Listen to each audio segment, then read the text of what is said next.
মই দেখোন ওচৰলৈ আহিলো তই আঁতৰি গলি কিয় আৰু কি কৰিব লাগে তোৰ কলাত বহি থাকবা লাগে তই হবলা এতিয়া বেলেগৰ কোলাত বহাৰ দিন আছে নিজৰ কোলাত কিবা এটা বহোৱাৰ ব্যৱস্থা কৰ মোৰ কলাত আকৌ কাক বহাম ভাঙি পাতি নকলে মানে ই একো বুজিয়ে নাপায় আৰু বিয়া পাত সংসাৰখন অলপ বঢ়া উঙে উঙে উঙে ঐ মোৰ কাৰণে ইমান চিন্তা কৰিব নালাগে তই মোৰ ব্যৱস্থা মই কৰিয়ে থৈছো বাৰু দেখিছো কি তোৰ ব্যৱস্থা কৰিছ মতা মানুহ নথকা ঘৰত সোমাইহে থাক এই আল্টু ফাল্টু নকবি দেই মই কাৰো ঘৰত সোমোৱা নাই মণিবৌক মাত দিছো তাকো গেটত কি কলি তই এই তই মানে আজিও মণিক লগ ধৰি আহিছ ধাত কি কয় হে থানত আহোঁতে মণিবৌক দেখিলো ইয়াতে আলোচনা কৰি আহিলো কি হ'ল নহয় তই মোৰ ঘৰৰ আগৰ ৰাস্তাটো দি আহিছ যে অহো ইফালে যে শ্বৰ্টকাট ৰাস্তা এটা আছে সিফালে যে আহিছ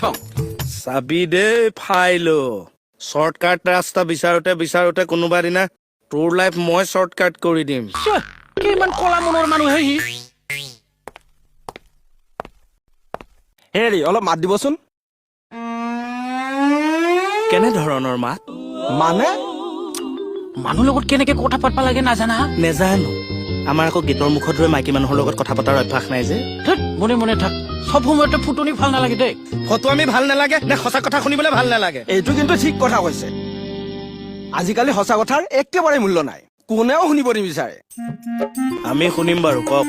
ইমান বহলাই থাকিব নোৱাৰো এটা শব্দত কম বুজিলে বুজিব আৰু লগে লগে কিন্তু একশ্যন ল'ব লাগিব হ'ব হ'ব কৈ যাওক এৰেষ্ট কৰক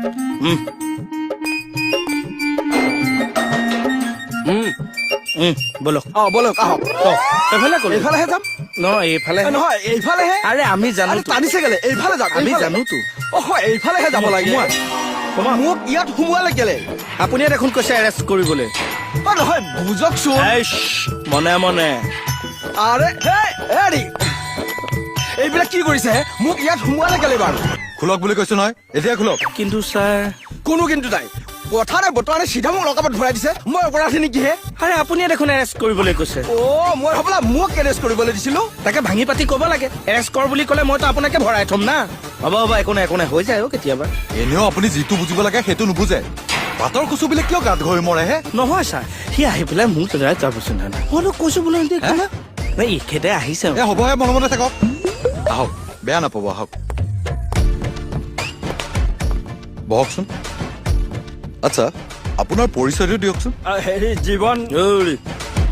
গোটেই জীৱনৰ কথা ক'ব নালাগে খালি নাম আৰু এড্ৰেছটো ক'লেই হ'ল মই জীৱনৰ কথা কোৱা নাই মোৰ নাম জীৱন আপোনালোকৰ এই থানাৰ পৰা ৰাইটত গৈ 7 নম্বৰ বাইলেনত মোৰ ঘৰ মই এজন ছ'চিয়েল ৱৰ্কাৰ ভাল কথা এতিয়া কওকচোন আপুনি ইয়ালৈ কিয় আহিলে বিহুৰ কাৰণে বিহুৰ কাৰণে মানে এইবাৰ আমাৰ থানাত বিহু পতা নাইতো আপুনি গাঁৱৰ ঘৰলৈহে যাব লাগে জানো আৰু সেইটোৱেইটো ভুল কৰিলো গাঁও এৰি মহানগৰীলৈ অহাটোৱেই মোৰ জীৱনৰ আটাইতকৈ ডাঙৰ ভুল হ'ল আপুনি গাঁও এৰি আহা আৰু থানাত কেছ দিবলৈ আহা এই দুইটাৰ মাজত কিবা সম্পৰ্ক আছে নেকি আছে কিন্তু বিহুৰ কথা ক'লে যে সেইটোৰ লগতো সম্পৰ্ক আছে কি সম্পৰ্ক আছে কুকুৰ মানে অ'কে বুজি গলো কি বুজিলেহে মই দেখোন একো কোৱাই নাই নেলাগে ক'ব পুলিচৰ কাৰণে ইচাৰাই কাফি হৈ গ'ল কি হৈ গ'ল হে ছাৰ আপুনি বুজা নাই এখেত মানে গাঁৱৰ ঘৰত থাকোতে বিহুৰ সময়তে মানে কুকুৰে কামুৰিছিল এতিয়া যেতিয়াই বিহুটো আহে তেতিয়াই তেখেতৰ সেই কুকুৰটোলৈ মনত পৰে আৰু জাইটো উঠি আহে সেইকাৰণে তেখেতে গাঁও এৰি গুৱাহাটী পালেহি পিছে কুকুৰে কামুৰিলে কিন্তু বৰা চাউল খাব নাপায় দেই খুব বেয়া ধেৎ, কিনো কথা কৈ থাকে হে সঁচা কথা ছাৰ আচ্ছা এইটো কেছত এতিয়া আমি পুলিচে কি কৰিম আমি কুকুৰ বিচাৰি ফুৰিলেহে হ'ব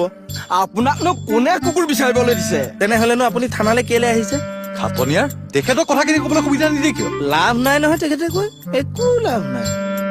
কিয় লাভ নাই মই এজন সমাজ সচেতন লোক কিন্তু বৰ্তমান আপুনি এজন কুকুৰে কামুৰি জাই উঠাৰ লোক আপোনাক চিকিৎসাৰ প্ৰয়োজন আছে